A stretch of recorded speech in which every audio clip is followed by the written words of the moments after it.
Hey everyone, this is Lecture 9 for POS 273, International Relations, an online undergraduate course taught in the Political Science Department at the University of Maine, and I'm the instructor, Rob Glover. So today we're finishing up with our systemic theoretical perspectives with Marxism. That doesn't mean we're going to move away from theory altogether. We're still going to be applying and talking about IR theory. And we will come back to some domestic level theories. So theories that look at what is going on within the state to try to offer insights about international relations and give us some conceptual tools to understand international relations. But the big theories that try to make sense of the entirety of the structure of international relations, we're pretty much wrapping up that section of the course with this discussion of Marxism. So today we're going to talk about the basic assumptions of Marxist IR theory. We'll talk about something called dependency theory and another variant of Marxist IR theory called world system theory. And then we're going to look at the applications, right? So how does Marxist theory explain the Iraq War, and how would we utilize insights from Marxist theory in grappling with zombie fiction? You get two different kind of slices of Marxist theory in Jennifer Sterling Foker's chapter on Marxist theory. She calls it historical materialism. One from a historical materialist perspective, the other from this world system theory perspective. So we'll talk about that.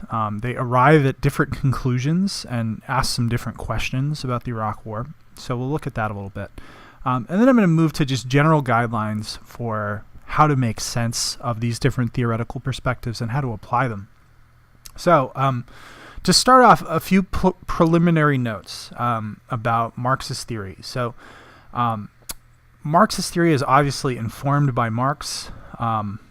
The ideology of socialism, the communist experiments that we've seen in the world, they root their understanding of the world in Marxism, and Marxist or socialist or communist through various periods in American history has been kind of a term of abuse. It's a term that you use to label someone as un-American or unloyal or unpatriotic or being so far out on the left end of the spectrum that they're not really in tune with mainstream political thought.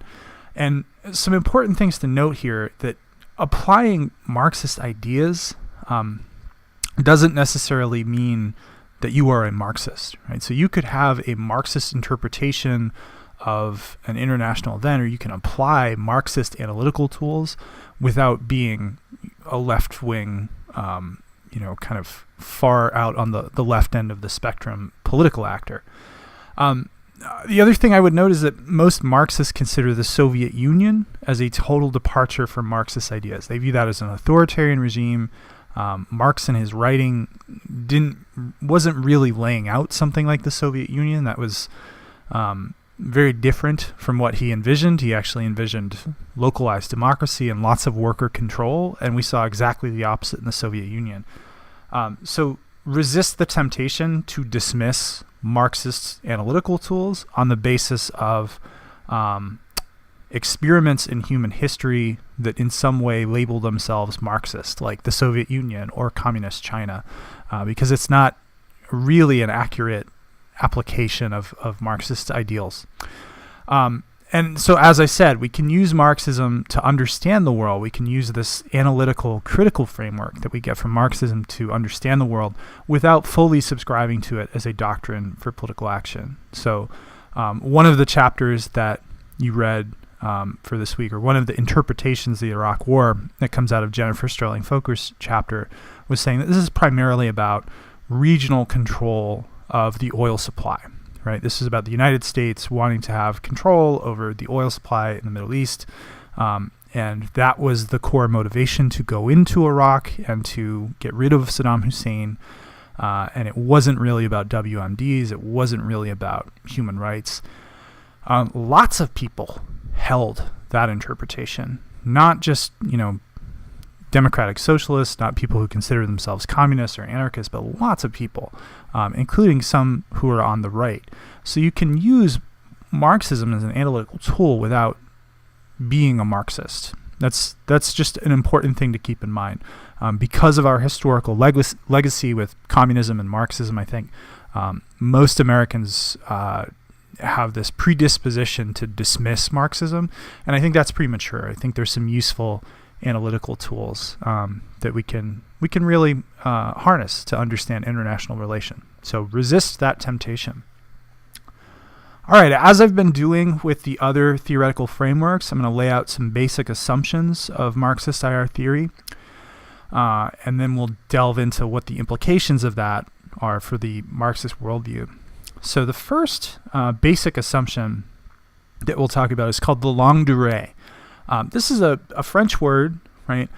When we use it in the context of IR, what we're saying is that the approach to understanding IR from a Marxist perspective tends to place emphasis on long-term historical structures rather than individual events or actions. So you'll notice in the chapters that you read for this week that they're much less concerned about the individual characteristics within a state or the individual decisions of leaders, and they go much further back in history than some of the other interpretations, right?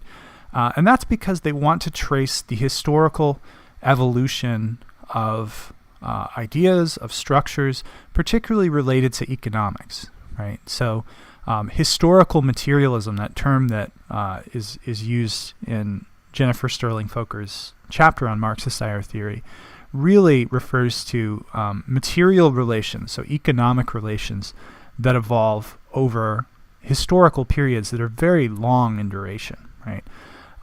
And so that is at the core of understanding IR from this perspective, is understanding where the contemporary experience or the moment that you're trying to understand fits in relation to those longer-term historical structures and their evolution. The second major assumption that we can talk about is called totality.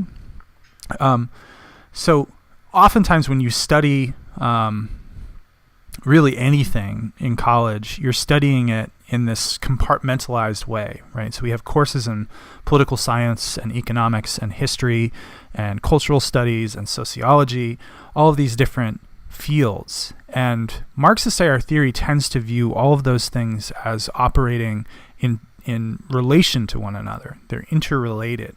And so it's problematic to study them in abstraction. So to talk about politics without also talking about economics and history and social relations and culture is incomplete. So it becomes more demanding, particularly once you get up to the global level and you're studying international relations. You have to take account of a lot more if you're using a Marxist framework. The third assumption, and possibly the most important in Marxist IR theory, is what's called materialism. So from a Marxist perspective, it is material, meaning economic conditions, that drive major changes, events, and outcomes in human history. They make claims about what they call the base and the superstructure, right? And so relations of material production, who owns what, who controls what, who is in a position of economic dominance over what other groups. Those relations of material production they call the base, and then the superstructure is everything else, right? So it's like political outcomes, who gets elected, who goes to war with one another, who forms alliances. All of that stuff is important and has its own mechanics to it, but when you boil it down, when you essentialize really anything, any event, any outcome, any change in human history, it is a function of the economics. It is a function of the economic conditions, which are the engine for those outcomes and events. And then lastly, class conflict, right? So in a capitalist economy, the Marxist assumption would be that relations of production, inequality, so disparities in ownership, disparities in wealth, create conflict between different socioeconomic classes. And in trying to understand international relations, they take that idea of class conflict. So in our own domestic society, you could think about some of this language that's used about the 1% and the 99%, the working class, and the billionaires, right? A lot of this actually came up in the context of the last presidential election. Folks like Bernie Sanders on the left talking about class conflict. But from international relations, from a Marxist IR theory perspective, they're going to see these sorts of classes operating on the global level, right? So we extend this up, ramp this up to an international account of production and inequality and disparities in wealth and ownership. So those are some basic assumptions of Marxist IR theory. Where that gets us in terms of an economic worldview is the idea that material conditions are going to drive outcomes at the international level, right? So if you ask from a Marxist perspective, why did we go to war in Iraq? Why did we fight a war with Afghanistan? Why were we in Vietnam, right? Why did we make peace with China in the 1970s? Any of these questions that are empirical questions. From a Marxist perspective, you would start your investigation in the economics of the situation, right? What was the economic consideration, the economic calculus for those outcomes? Marxists make the case, as I said, that the global capitalist system has classes and relations of inequality, and those lock certain states into systems of structural conflict. So in the same way that a Marxist would look at our domestic society and they would see an inherent conflict between owners and managers and the working class, they look at the global level and they see certain countries that, because of their economic situation, are in a structural conflict with other countries. You see that a little bit actually in the chapter on world systems theory in your in the Jennifer Sterling Foker reading for this week. In this system of this global capitalist system, a Marxist perspective would say that poorer states and poorer regions of the world are at a systematic disadvantage, and it's very, very likely that they are going to be exploited systematically. So things like colonialism, things like uneven and unfair systems of trade, they will be exploited by the wealthy states that have more resources. Okay. And generally, but not always, but generally, these theorists, these analysts are going to look at this system and view it as unjust and suggest that there are other ways in which our global economic system could be structured that are not capitalist and not fundamentally uneven in terms of power and resources and distributions, right? But that's not always the case, right? So some who adopt a Marxist perspective actually don't make any claims that are normative, that are about what should be. They just use this as an apparatus to understand the world and try and make sense of complexity. But many theorists and many analysts do have some underlying kind of argument about how the system itself would be changed. So I'm going to talk a little bit about something called dependency theory. And dependency theory is important because the analytical framework that world systems theory uses to categorize the world's countries really emerges out of dependency theory. And dependency theory is interesting. So dependency theory is an economic understanding of the world which emerged from the developing world. So Southeast Asia and Africa, but especially Latin America, in the 1960s and the 1970s. There was a conference at the UN Economic Conference that was really focused on the developing world, the state of the developing world, and why countries which were now independent states, were former colonies, had such hard times getting out of economic distress and emerging from patterns of economic crisis. So these countries were independent, they were no longer under colonial control. Why is it that so many of them are struggling economically, and there doesn't seem to be any engine of economic growth within these countries? And the thinking which emerged out of this, which emerged out of thinkers and politicians and analysts from the developing world getting together was essentially that although the period of colonialism was over, the patterns of economic domination that existed under colonial rule had remained. And so they looked at the world in the 1960s and the 1970s, and they said, basically, you've got a core and a periphery, right? The economic periphery is the poorer countries of the world, which provide the world at that point largely with raw materials. So they're sending them agricultural goods that they're pulling out of the ground. They're sending them timber. They're sending them cotton. And then they viewed the more wealthy countries of the world as a core, and they produced its advanced goods, right? This was the manufacturing center, which would take these raw materials and produce advanced goods. And the situation that they saw was one in which the periphery was totally dependent upon the core for its economic development. That was what gave the core tremendous power, is this system of dependence, where the economic engine for a country like Colombia or a country like Kenya or a country like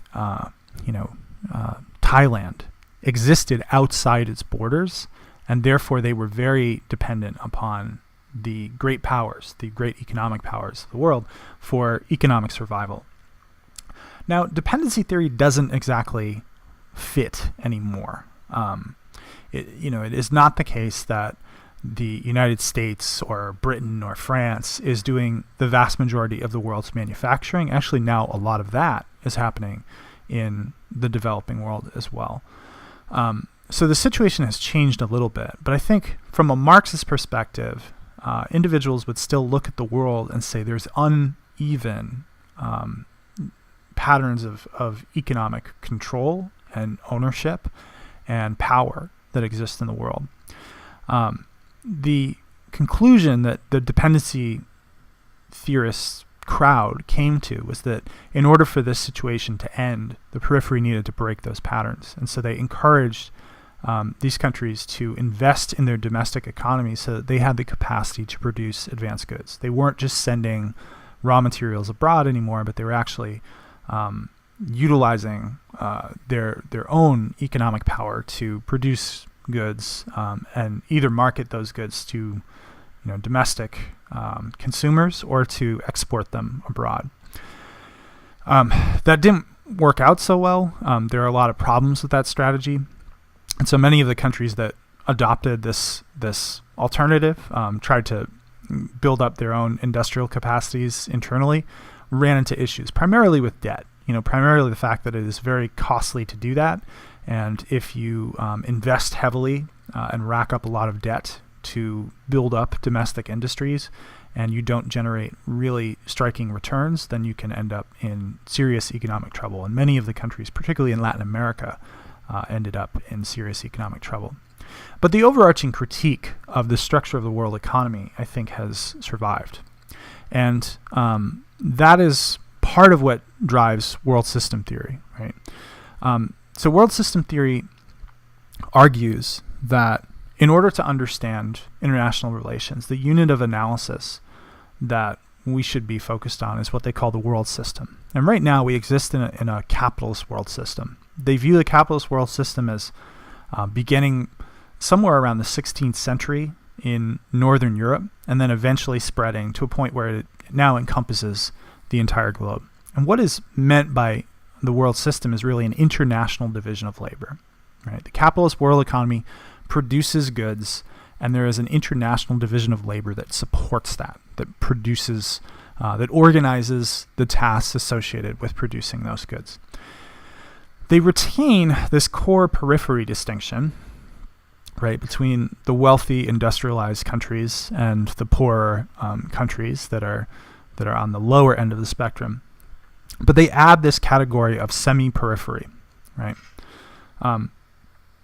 So the semi-periphery would be comprised of states that basically have some of the elements of both. Some of the elements of both the core and the periphery. So this would be countries like Brazil or South Korea or India, right? They are not hegemonic economic powers. They are not superpowers economically, but they have incredible, the scope of their economies is very large. They do a lot of trade with the world. They're not shut off. They're not producing raw materials. They're producing advanced goods. They have pretty sophisticated industrial capacity. They have pretty sophisticated workforces that can produce advanced goods and services. And so the semi-periphery has its foot in both camps. And world system theorists would argue that they actually play an important role in maintaining the privileged position of the core states.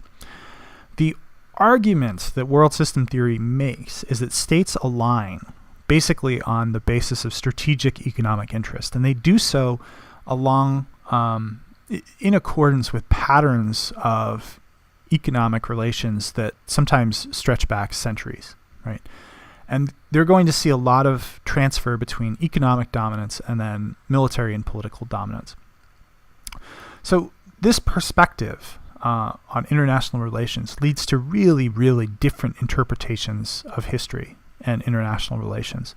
And world system theory, to its credit, some of the world system theorists were the only ones that predicted the fall of the Soviet Union. Much of international relations was taken by surprise when that happened, but world system theory was saying, according to where we are in historical patterns over time, the Soviet Union, it just can't exist, right? You can't have a system that's divided and fractured in this way, and there's some problems with the way that it's structured its economy, and there's some conflict built into this this bipolar structure that we have, and eventually this will change.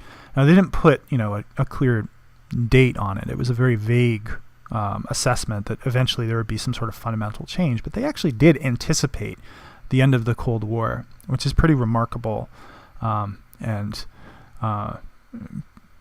it's an insight that not a lot of other IR analysts and theorists anticipated.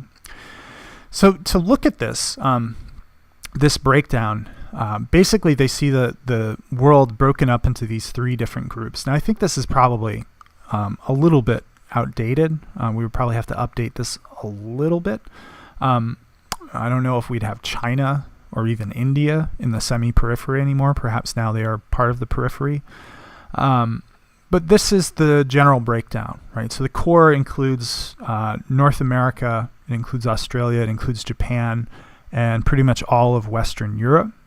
The semi-periphery would be Russia, a lot of the Middle East, a lot of East Asia, North Africa, South Africa, parts of South America, but not all, right? And then in the yellow is the periphery, which is basically sub-Saharan Africa, Central Asia, parts of Southeast Asia, and parts of Central and South America, right? So as for the specific qualities of these three categories, you could get into all sorts of arguments about who belongs where, but the general idea is that there is a class structure to the countries of the world that mimics and parallels the sorts of class structures we see within domestic societies, right? In the United States, we have working class people, we have middle class, we have upper class individuals, and so this is an attempt to kind of create a categorization of the world's nations based on those sorts of class distinctions, right? Class distinctions in the United States do roughly correspond to one's role in a division of labor as well, and I think that's the case that world system theorists are making with these different countries. So that's kind of a quick overview of these Marxist or historical materialist theories of international relations. You have two good examples in Jennifer Sterling Foker's chapter of applications of Marxist ideas to explain the Iraq War. The first is just a general kind of historical materialist perspective from Kafrouni and Lehman, and they have pretty much, I would say, kind of the standard interpretation of the Iraq War from a Marxist point of view, right? So I mentioned at the outset that Marxist theory goes back to economic conditions as kind of the base, and then everything that flows out of it, like individual foreign policy decisions or who's elected president or whether or not a government falls or manages to stay in power. All of that is superstructure related to those economic conditions. And so Kafrouni and Lehman look at the Iraq War and they say this is just about oil, right? This is a war that was fundamentally about oil. The United States had taken on a role for a pretty extensive period of time as what they call the military guarantor of Middle East oil. So the United States has an interest in the global economy flowing smoothly, and we are a fossil fuel-based economy. Our global capitalist economy, at least for the time being, really runs on fossil fuel. When oil prices start to tick up, that can have actually massive impacts on overall economic performance. That can slow down global markets. Investors start to get freaked out. The stock market starts to adjust as a result. And so the United States, even though, even if the United States is not consuming the majority of Middle East oil, the fact that they are an economic superpower and the fact that they have the world's strongest military means that they have a responsibility to ensure that Middle East oil flows and is cheap and is accessible and is not going to be subject to disruptions or the whims of, dictators in the region who decide that they're not going to provide it, right? So they look at the Iraq War through an economic lens and a pretty cynical lens, right? They say all this stuff about weapons of mass destruction, all of this stuff that was said about potential links between the Saddam Hussein regime and terror groups, and this idea that he could potentially, develop a WMD and then hand it over to a terrorist group that would use it against the United States or our allies. They say that's a cover, right? What really drove this was economic incentives, and that's why we went to war. That's why the rhetoric ramped up, and policymakers in the United States viewed it as essential that we go to war with Saddam Hussein. And they make the case that the war was successful. Now, according to the metrics that most people would apply, they say, most people would say this was not successful. The United States lost a lot of troops. There were a lot of battle deaths. It didn't go smoothly, and it lasted for longer than we expected. There was a rise of a domestic insurgency that we had to fight back, and there were terrorist offshoots that emerged. But the objective in terms of securing control of Middle East oil was in fact successful. So they make the case, this is on page 241, I say, finally, it has become commonplace to argue that the Iraq War represented a failure on the part of the United States. Such an assessment, to be sure, is understandable in view of the great harm done to the Iraqi people and U.S. and coalition soldiers, the subsequent violence and economic dislocation in Iraq, the absence of a stable democracy, and the massive costs to the U.S. Treasury. However, U.S. and coalition forces attacked Iraq not to promote humanitarian goals, but rather to extend U.S. control over Iraqi and Middle Eastern resources. Indeed, a truly democratic and autonomous Iraqi government would be antithetical to U.S. war aims, because such a government would seek to use Iraq's resources for the benefit of its people. Judged by these criteria, the U.S. war aims have been largely fulfilled. At the beginning of the 21st century, French, Russian, and Chinese oil companies were challenging an increasingly shaky sanctions regime in Iraq, while U.S. military forces were being pushed out of Saudi Arabia. As a result of the war in Iraq, the United States was on its way to establishing effective political and military control over Iraq, and Anglo-American, so British and U.S. international oil companies regained controlling positions in Iraqi oil and gas fields. So they view it with a pretty narrow lens. It's economic. It's about control over oil. And the United States in this global capitalist economy is kind of like the heavies, right? They're the bouncers. They're the enforcers. If there is someone or some country that is threatening the flow and price of oil, right, of fossil fuels, the United States will step in and use its military to ensure that American and British companies have access and that oil continues to flow and continues to be relatively low cost, right? So from that point of view, rather than, any sort of humanitarian goals or getting rid of WMDs, getting rid of Saddam Hussein, just from that economic point of view, Kafrouni and Lehman say this war was a success. you get a slightly different take utilizing world systems theory from Freiberg and Ahn. So Annette Freiberg and Ahn makes the case that in order to even understand this, we need that longue durée, right? The longer historical timeline. And when we look at that, what we see is an Iraqi quest for semi-periphery status. And the United States, starting somewhere around the 1970s, as what they call a declining hegemon. Now, hegemon, the word hegemon comes from the word hegemony, which means, this overarching power, right? And so to be a hegemon is to be the dominant power in whatever situation, right? It could be international politics. It could be the hegemon within Congress, right? But it just means that you are the controlling power. And Freiberg and Ahn makes the case that really, starting in the 1950s, if not earlier, maybe after the fall of the Ottoman Empire, Iraq was on this quest to move out of periphery status and become a semi-periphery country. And the United States, in the aftermath of World War II, became a hegemon for the global capitalist economy. And what we see here is really a collision course. The first major confrontation in the collision course was the first war with Iraq, the Gulf War in the 1990s. And the author makes the case that outcome was actually insufficient. Right? It was insufficient that the global hegemon, with a massive alliance, all they really succeeded doing in that war, launched in response to the Iraqi incursion into Kuwait, was to restore the status quo. And so what you still had was this defiant power that was aggressively seeking semi-periphery status, and the United States, which was really trying to play the role of hegemon and also trying to project outward to its fellow core powers that it was the dominant hegemonic power within this economic core. According to Freiberg and Ahn, the Iraq War was actually unsuccessful. Right? This should have been, if the United States was truly dominant, it was truly a hegemon for the core countries, these economic powerhouses, then the Iraq War should have been easy.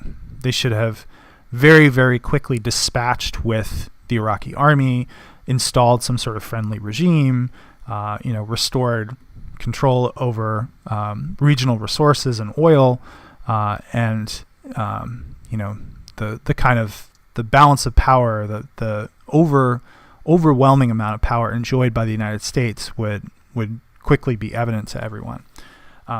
But she makes the case that actually didn't happen. Right? That's not how this transpired. So I'm going to read just briefly from a section towards the end of the chapter.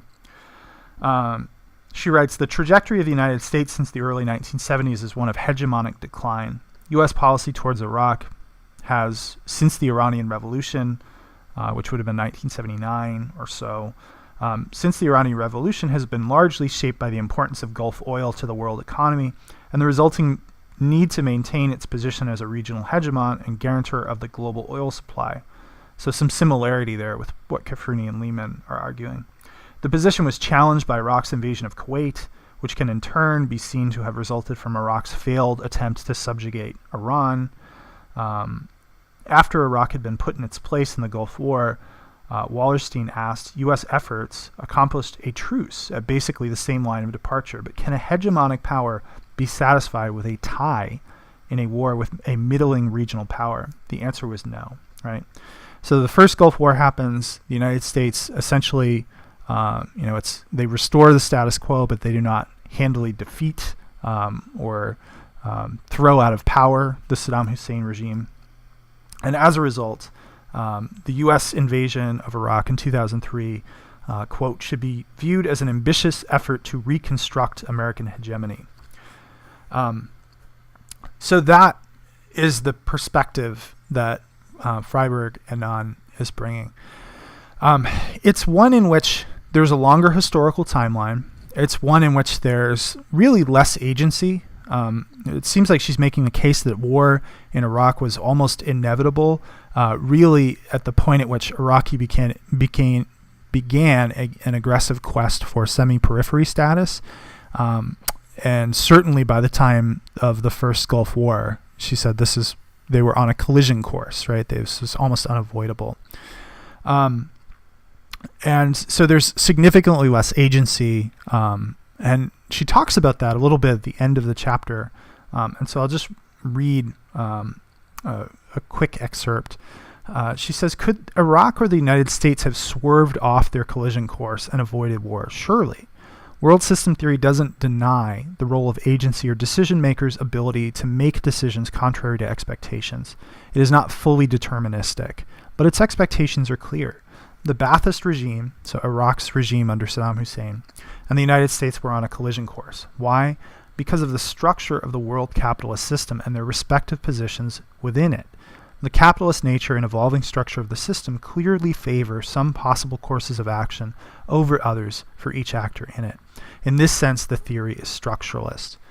So what she's saying there is, she's not saying that war was inevitable, but she's saying that the probability of war, given the structure of the capitalist system, is greatly enhanced by the fact that Iraq was gunning for semi-periphery status and was willing to do some confrontational and violent things to get it, and the fact that the U.S. At this point is kind of like a wounded animal, right? It is no longer in hegemonic status and needs to do whatever it can to strike out at potential challengers to demonstrate that it still has some power. So Freiberg and Ahn actually looks at this from a slightly different perspective and says this war was not successful. The Iraq War exposed U.S. weakness, and this is a quote, and has gone a long way to complete the reduction of the U.S. to the position of being one strong power in a multi-power world. So rather than signal to the rest of the core countries that the United States was still the hegemon, it was still king of the pack, it actually showed how weak the United States was relative to these other countries. And for that reason, she would say it didn't fulfill its objective, right? So those are both Marxist interpretations. They're both focused in on economics. That's at the core of the explanation. But they arrive at very different explanations for the Iraq War, particularly with regard to its success. All right. So this week you don't actually have a section from Dresner talking about zombie fiction because he left it out of the book. And I've seen some interviews, I think I mentioned this in the last lecture, I've seen some interviews where he suggests the reason that he left it out is that Marxist theory is so caught up with the underdog, with people that are oppressed, countries that are oppressed, the working class who are at a structural disadvantage, that he made the case that, Marxist theorists might actually sympathize with the zombies. They would be the underdog, right? I don't know about that. I think that's problematic. But I do think there's some interesting parallels between what we see in zombie fiction and Marxist IR theory. So as I mentioned with the two applications in the Iraq War, there's this reduced role for human agency. When you start talking about, why did George W. Bush do something or why did Saddam Hussein do something? A lot of the explanations focus on structure rather than personal psychology or the personal decision-making calculus. It's structure. It's structural considerations, how the economy of the world is structured and a country's place within it, sometimes that go back generations, centuries, right? And so in that sense, there's this reduced role for human agency, and you have human beings really operating according to external compulsion. They're being driven by the structure that is creating the incentives that are compelling them to do something. There's obviously some parallels with zombies there, right? Zombies don't really have any agency. They have this compulsion to seek out human flesh or brains, right? And they operate according to it. The piece that I had you read for this week, the Monsters of the Market piece by McNally, he's really talking about zombies in relation to some of the claims that Marxist IR theory makes about labor. So Marxist theory is very critical of capitalism, and it's very focused on what happens in the workplace, right? There's a lot of discussion of alienation, how one can be alienated from one's work, one can be alienated from the product of one's work, right? And he makes the case that zombies and laborers there's parallels there, right? because of this idea of external compulsion. So we can talk about this in terms of policymakers and how they're operating to external compulsion. But if we actually get into the structure of production itself and we look at workers, there's some parallels in that many workers are compelled to produce for others, and they do their labor as something that's kind of external to them. It's an impulse that's implanted by them by a need for money, right? All of you have probably had crap jobs in which you felt like you were just going through the motions. You weren't passionate about your work. The decisions that you made, it was following a process. There wasn't a lot of room for creativity or individual decision making. And you could look at the global capitalist system and see at least some of that, right? Some of the dirtier, harder, more frustrating jobs that's there. Now, in relation to IR, I think IR theorists who have a Marxist perspective would look at the capitalist system and they would say that this takes individuals and implants within them a logic from which it is very hard to break, right? So the capitalist system has certain demands, certain things need to be done. Certain countries have different roles within that capitalist system, and the decision makers within those countries have to operate according to that logic. They can't break radically from what the global economy needs, right? So even if an American president recognizes that fossil fuels are problematic from an environmental perspective, from an economic perspective, they're up against a series of considerations, incentives, habitualized structures from which it is very hard to break. And so that idea that individuals really don't have a ton of agency, they don't have a ton of control, or they operate according to constraints that are external to them, right, I think is compelling. And it's an area of overlap between what we see in zombie fiction and what we see in the case that IR theorists with a Marxist perspective are making, right? Where if you're a human being and there's a zombie outbreak, you're operating according to a survival logic, and you can't really break from that, right? If you're a zombie, you're operating according to this cannibalistic logic that you don't have any control over. So it raises questions about the extent to which we have any agency and individual control over what we're doing, which I think is important to consider in relation to international relations. All right. So we have talked a lot about different conceptual frameworks. I've thrown a lot of theory at you in, even if this were a traditional class, it would be a compressed time frame. But the fact that we're doing this over 6 weeks means it's a ton of theory, a ton of isms over a very short time span.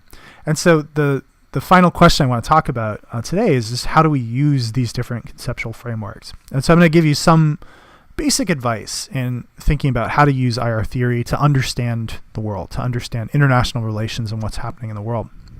So I guess I would make kind of 4 suggestions for pieces of advice for thinking about how to make sense of these competing perspectives and apply them in international relations. The first thing I would say is avoid choosing a single perspective and saying, this is the lens through which I'm going to view and interpret all events in international relations. So avoid the temptation to say, I am a realist, and then use the realist framework and the realist assumptions about international relations to interpret everything you see.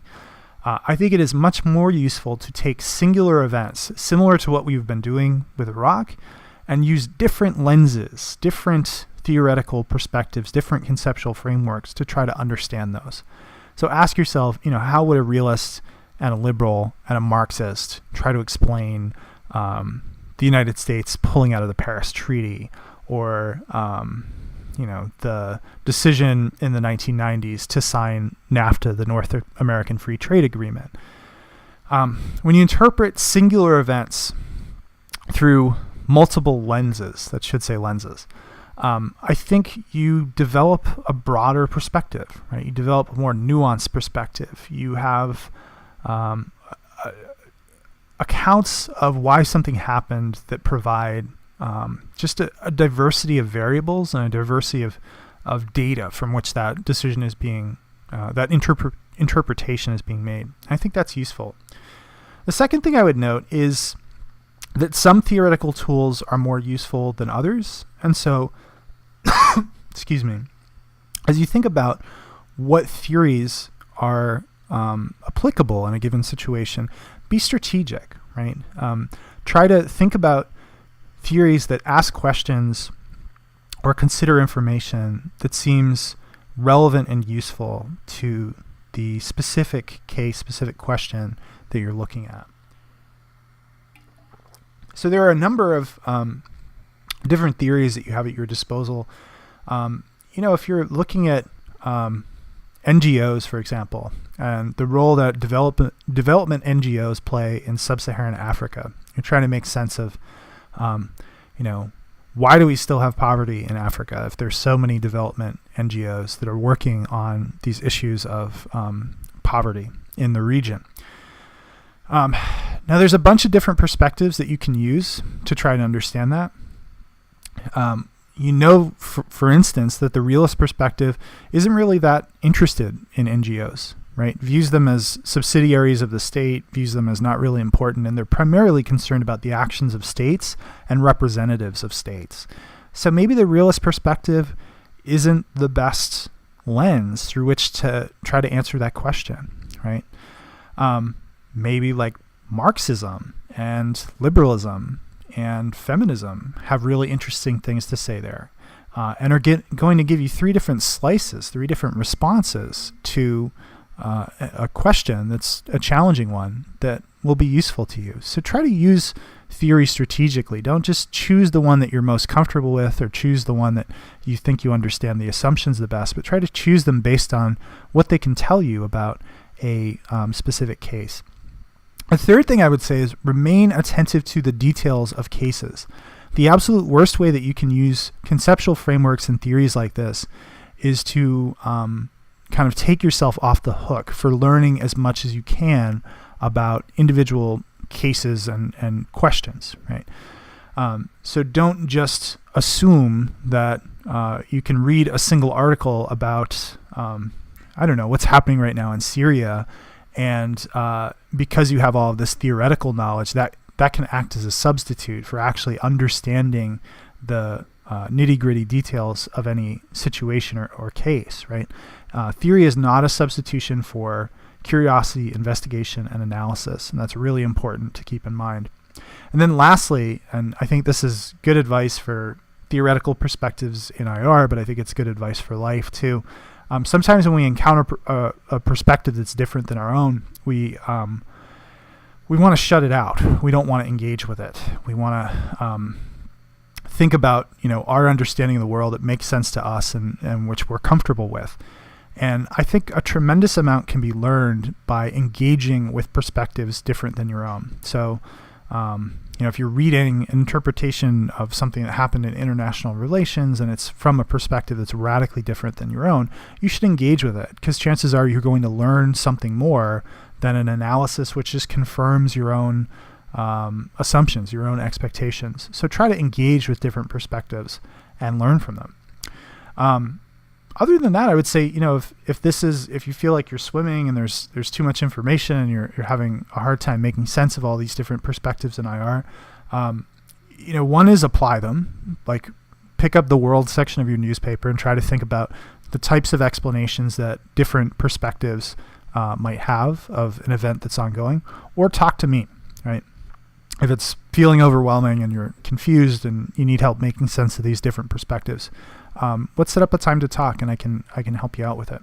All right, so we're going to wrap up there. A couple quick notes for this week. One is that your midterm will be on Friday, June 1st. As I said in the syllabus and the opening introduction of the course, the opening course tutorial, the midterm will be available the entire day. Once you click through to the midterm, you'll have 75 minutes to complete it, right? But it will be available all day, right? So if you sign on to Blackboard on Friday, June 1st, you will see the exam available, and as soon as you open it up, you have a certain amount of time. So make sure that you're in some place that has a good internet connection. Make sure you're in some place that is quiet and you can focus, and definitely make use of the study guide. Be really prepared before you open up that exam, and make sure that you've availed yourself of the study guide, because the study guide essentially tells you what is going to be on the exam. The other thing I would note is that the pre-negotiation planning report for the ICON simulation is due Sunday, June 3rd. Right? So that assignment is available on Blackboard in the icons folder. And you submit that through the assignment Dropbox. And it's the first assignment for our UN Security Council simulation. So it's really important that you do that. I'll get feedback to you pretty quickly so that it can inform what you're doing in the simulation. And then next week and the week after, as we move into the simulation, we actually have fewer lectures. So instead of the 3 modules, there'll only be 2. And next week we start in on the United Nations. So the next lecture will be on the United Nations and human rights. And I have a couple chapters from the very brief introduction to the UN, talking about human rights and efforts to protect human rights. And so as you read those, I want you to think about, what do you think is the most significant challenge that the international community faces in trying to protect human rights? And also the dual role of the state, right? So how is the state a contributor to the mission of protecting human rights? How is it also one of the most significant threats to human rights? So we'll wrap up there.